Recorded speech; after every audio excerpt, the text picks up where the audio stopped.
समझ गए? नहीं भाई, पीछे से आवाज आ रही है, घर पीछे वालों के लिए छूट दे रखी है।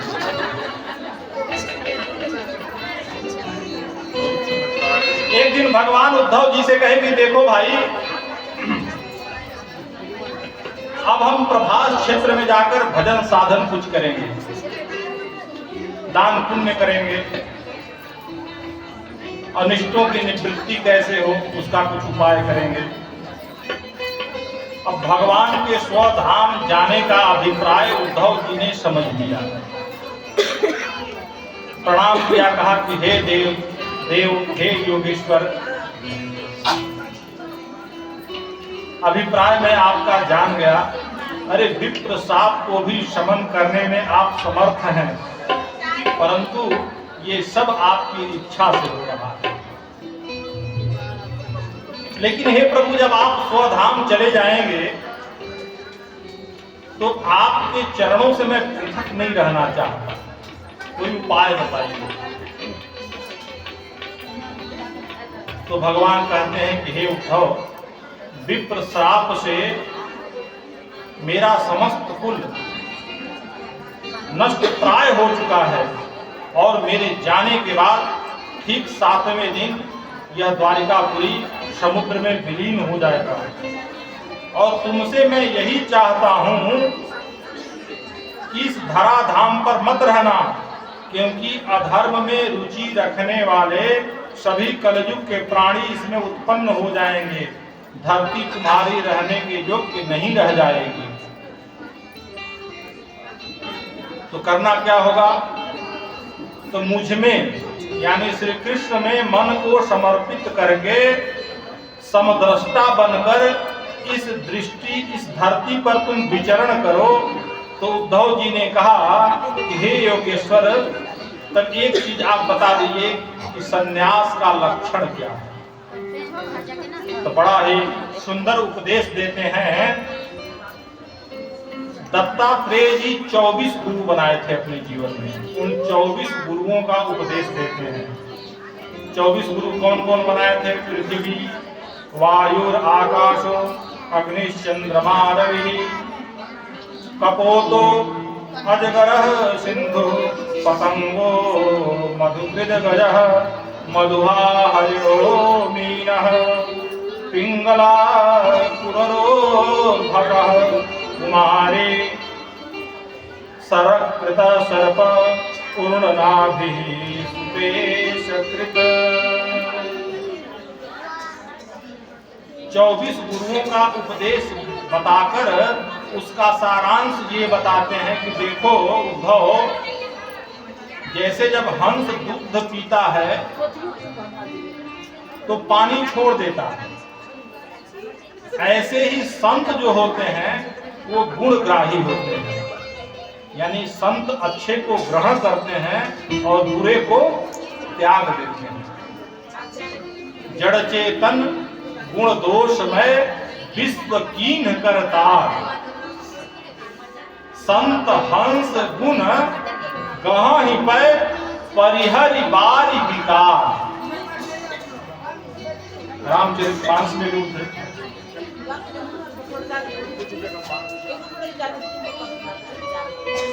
और बड़ा ही सुंदर 24 गुरुओं का उपदेश देते हैं। उसके बाद उद्धव जी कहते हैं कि हे प्रभु, मेरे अज्ञान का घोर अंधकार आप अपने वचनों से दूर कर दिया। यूं कहकर उद्धव जी उनके चरणों में प्रणाम करते हैं और प्रणाम करके बद्री विशाल की तरफ प्रस्थान कर देते हैं।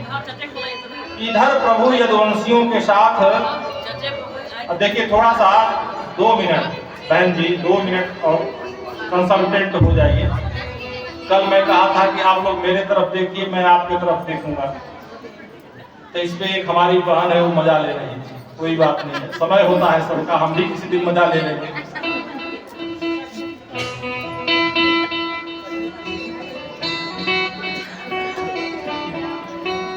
यूं कहकर उद्धव जी प्रणाम करते हैं और उद्धव जी बद्री विशाल की तरफ चले जाते हैं।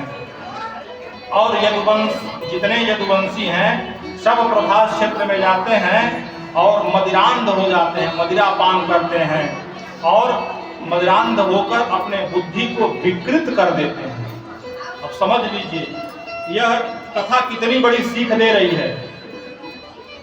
जो मदिरा पान करेगा उसकी बुद्धि तो विकृत हो ही जाएगी, इसमें संशय नहीं है। और जब बुद्धि विकृत हो जाएगी तो आपस में लड़ना झगड़ना प्रारंभ हो जाता है और लड़ते झगड़ते देखते देखते 56 करोड़ यदुवंशी समाप्त हो जाते हैं। उस समुद्र में जो कील चूर्ण फेंका गया था वह एरेका नामक घास बना और एरेका नामक घास के दोनों तरफ धार होता है और उस एरेका घास को उठाकर आपस में लड़ गए और देखते देखते भगवान की आंखों के सामने 56 करोड़ यदुवंशी उस समुद्र में विलीन हो गए। केवल 2-4 बचे, केवल 2-4 दिन के बचे।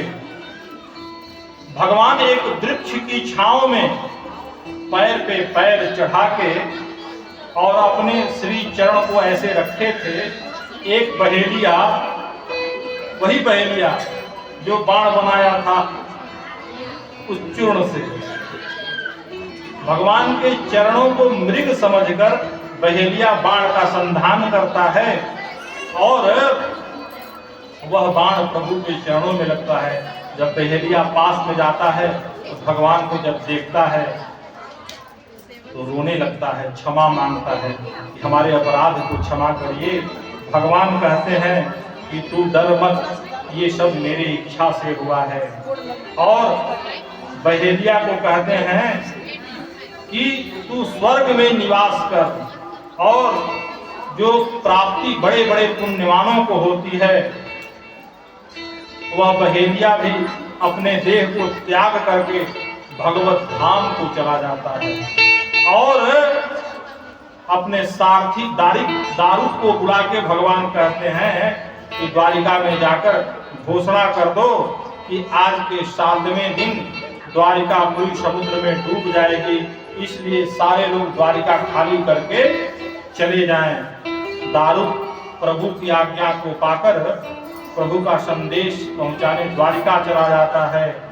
आकाश में सारे देवता खड़े हो जाते हैं प्रभु के स्वागत में, पधारिए पधारिए भगवान पधारिए, और हम सब आपके स्वागत के इंतजार में खड़े हैं। और अचानक सौदा मन्या यथाकाशे यन्त्या हित्वा भ्रमण्डलं गतिर्न लक्ष्यते मत्यैर् अस्थता कृष्णस्य दैवतः।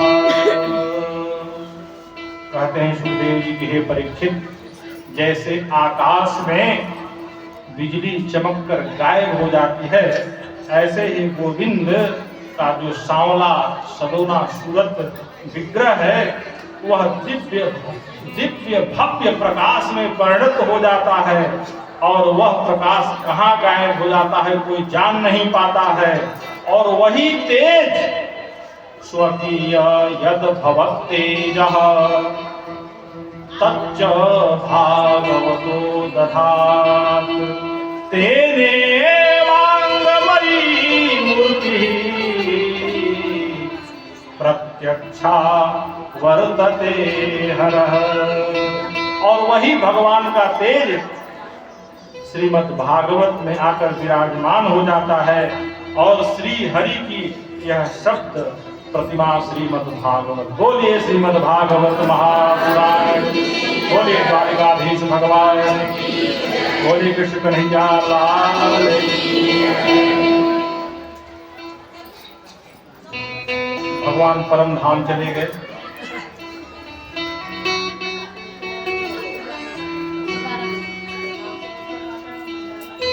और अब भगवान परम धाम तो चले गए, लेकिन घबराने की बात नहीं है। भगवान गए नहीं है, कहाँ है? इस श्रीमद् भागवत। इससे यही है कि इस श्रीमद् भागवत का हम चिंतन करेंगे, मनन करेंगे, श्रवण करेंगे, पठनीय करेंगे तो भगवान सदा के लिए मेरे अंदर विराजमान हो जाए और भगवान की कृपा दृष्टि हमारे ऊपर सदैव बनी रहेगी। और भगवान के अंतर्हित होते ही कलयुग पैर जमाना शुरू कर दिया। 6 अध्यायों में भगवान कली धर्म का वर्णन किए। शुक्राचार्य जी, सुखदेव जी महाराज 6 अध्यायों में कली धर्म का वर्णन करते हैं। उसके बाद सुखदेव जी महाराज तमाम सभी भविष्य की भी घटनाओं का वर्णन करते हैं। कहते हैं कि जब कलयुग 4,32,000 वर्ष पूर्ण होने वाला होगा, तब भगवान एक बार और कल्कि भगवान के रूप में प्रकट होंगे। और अभी लगभग 5200 वर्ष कलयुग का बीता है। अभी कितना है? 4,32,000। बड़ी लंबी आयु। और सुखदेव जी कहते हैं कि अब हे परीक्षित, अब अपने राम भी चलते हैं, समय पूरा हो गया। अब परीक्षित कहते हैं कि अब आप चले जाओगे तो तक्षक आएगा, मुझे काटेगा, आज ही हमें मरना है। सुखदेव जी डांट कर बोलते हैं, डांट कर कहते हैं, परीक्षित सुनो, त्वं तु राजन मरिष्येति पशु बुद्धि मिमां जहि न जातः प्राग भूतोद्य देहवत्वं न नंक्ष्यसि। अरे तू अपनी पशुवत बुद्धि त्याग, तू अभी सोच रहा है कि मैं मरूंगा। अरे कुम्हार ने घड़ा बनाया और मिट्टी ने घड़े का रूप बनाया, घटाकाश अपने आप उस घड़े में आ गया, और जब उस कुम्हार का घड़ा फूट गया तो घटाकाश फिर अपने आप घटाकाश में समाहित हो गए। न कोई आया है न कोई गया है। इस प्रकार तू भी विशुद्ध ब्रह्म स्वरूप है। अरे तक्षक तो तेरे शरीर को काटे, तुझे थोड़े काट सकता। अहम ब्रह्म परम धाम ब्रह्मायं परमं पदम एवं समीक्षस्त्रात्मान मात्मन्याधाय निष्कले। कहते हैं तेरा शरीर नष्ट होगा, तू तो अविनाशी है, सच्चिदानंद है, तेरा विनाश तो किसी काल में संभव नहीं है। सुनते ही परीक्षित गदगद हो जाते हैं, प्रणाम करते हैं और कहते हैं कि हे भगवान, हे गुरुदेव, आप हमें अपना स्वरूप दिखा दें कि हमारा स्वरूप क्या होना चाहिए। कहते हैं कि लाखों तक्षक मिलकर भी आएगा और काटेगा तो मुझ इस अविनाशी का कभी विनाश करने वाला नहीं है। सुखदेव जी प्रसन्न हो गए और तत्क्षण सुखदेव जी अंतर ध्यान हो गए। प्रारब्ध के अनुसार तक्षक छद्म वेश में आया और जैसे ही परीक्षित को काटा, परीक्षित का देह देखते देखते सबके सामने भस्म हो गया। आत्मा परमात्मा में विलीन हो गया, आत्मा परमात्मा में विलीन हो गया। बोले बाल कृष्ण कन्हैया लाल की। परीक्षित पुत्र ने जन्मेजय ने सर्पेष्टि यज्ञ किया। बृहस्पति जी आस्तिक मुनि आकर जन्मेजय को समझाए, तब जाकर सर्पेष्टि यज्ञ शांत हुआ। सूत जी कहते हैं कि हे शौनक आदि ऋषियों, इस प्रकार हम तुम्हें सुख और परीक्षित के संवाद रूप श्रीमद् भागवत संहिता को श्रवण कराया, जिसमें 18,000 श्लोक, 335 अध्याय और 12 स्कंद है। बोले बाल कृष्ण कन्हैया लाल की। आइए 1 2 3 4 जो भी आप लोग भजन कहेंगे गा लिया जाए, उसके बाद तब हम श्रीमद् भागवत का अंतिम श्लोक बोलेंगे। उससे पहले जान लीजिए एक आवश्यक सूचना कि जो भी कथा 7 दिन हुई, 7 दिन की कथा मेरे ही नाम से पंडित अमरनाथ चौबे के नाम से YouTube चैनल है, उस चैनल पर जाएंगे, चैनल को सब्सक्राइब करेंगे, लाइक करेंगे, आपको नोटिफिकेशन प्राप्त होगा और हर कथा आपको देखने को मिलेगा। और यूट्यूब के माध्यम से इस कथा को आप लोग बराबर देख सकती हैं। साथ ही साथ जो माताएं, जो बहनें उस दिन कलश ली हैं, यहाँ से मंच से प्रसाद मिलने के बाद आपके मन में जो भी संकल्प होगा वह संकल्प अपने मन में रखते हुए भगवान के श्री चरणों में अर्पित करिएगा और जाते समय अपना अपना नारियल प्रसाद लेके जाइएगा। कोई किसी का दूसरा नहीं लेगा। मैं नाम तो नहीं लिखा है, लेकिन जो कलश लिए हो, नारियल लिए हो, वही लेंगे। ऐसा नहीं कि प्रसाद मान के कोई दूसरा एक दूसरे का झपट दे, ऐसा नहीं होना चाहिए। जो कलश नहीं ले गया, नारियल नहीं ले गया मंगल यात्रा में, जल यात्रा में, वह नहीं लेगा। जो लोग ले गए थे वही, ठीक है। और बड़ी ही शांत चित्त से आप लोग एक दो भजन सुनिए, आनंद लीजिए। उसके बाद फिर भगवान का जो अंतिम उपदेश है वो बताकर और फिर कथा को विराम दिया जाएगा।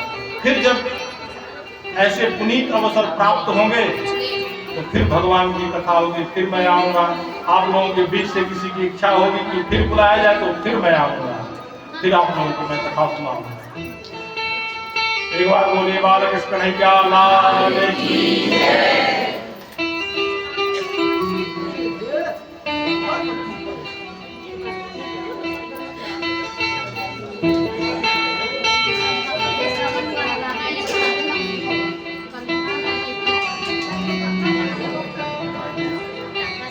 आइए सबसे पहले हम लोग भजन गाते हैं। कल क्या होना है, कहाँ राम जी आएंगे अयोध्या में, लेकिन घर घर में आएंगे। और घर घर में दिवाली बनेगा तो राम जी घर घर में रहेंगे। लेकिन बड़ा ही पूरे YouTube पे ये भजन चल रहा है, उसी भजन को हम लोग गुनगुनाते हैं, प्रयास करते हैं। भाई बहुत बड़े बड़े सिंगर को हम नहीं हैं, लेकिन प्रयास किया जाता है। भगवान का नाम है। अरे भगवान का जो प्रसाद है वो टेढ़ा हो या सीधा हो, भगवान का प्रसाद ही होता है।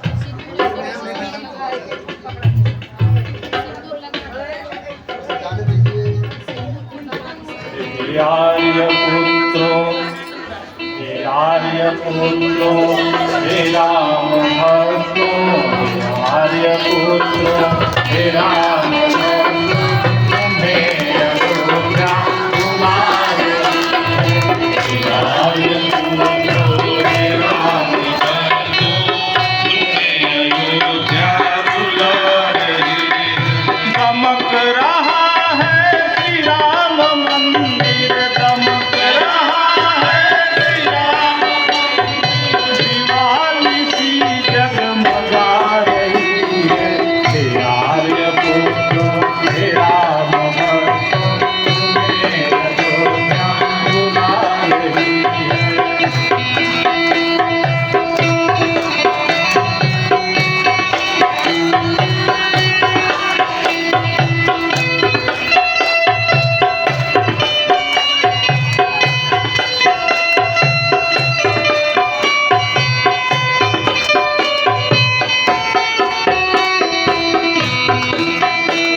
खुशी का दिन आया, राम लला ने मान पाया। बड़ी खुशी का दिन आया, राम लला ने मान पाया। बड़ी खुशी का दिन आया, बड़ी खुशी का दिन आया, राम लला ने मान पाया।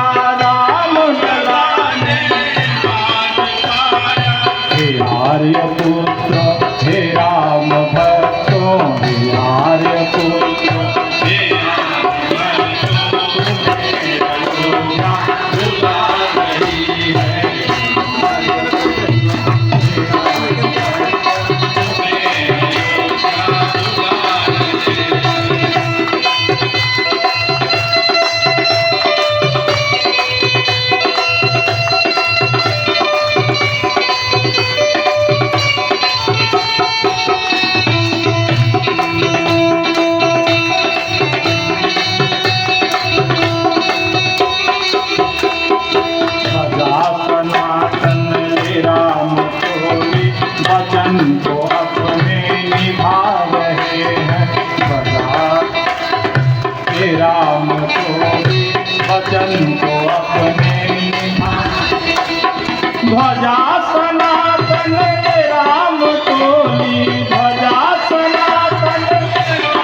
हनुमान गढ़ी कनक भवन तो हनुमान गढ़ी और कनक भवन सरजू मैया लुभा रही है आर्यपुत्र हे राम अयोध्या बुला रही है।